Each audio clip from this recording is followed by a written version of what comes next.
Mas sekarang I think if you have a sufficient amount dalam you punya bank account, dia memberi rasa secure dekat hati you and you rasa dunia ni luas. Betul.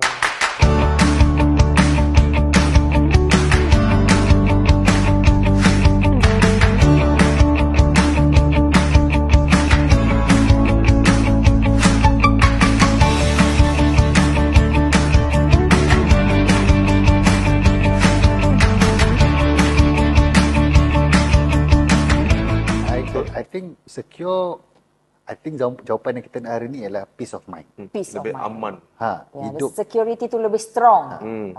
Gitu. Sebab zaman sekarang kan nak rasa peace of mind, rasa secure bukan macam dulu. Dulu kan ada bodyguard 10 orang kan. Ada hulu balang.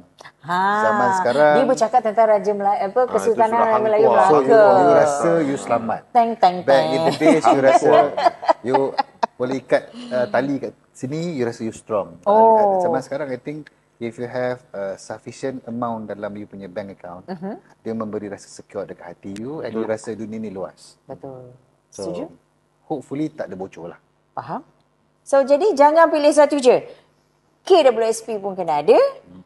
Tak apa pun kena ada. Sebab KWSP nak tahu dia bukan lawan. Dia bukan, tak boleh nak compare-compare. Dia bukan apple to apple tau. So tak sesuai kalau kita nak compare, betul? So sebenarnya dia ni saling melengkapi. Okay? So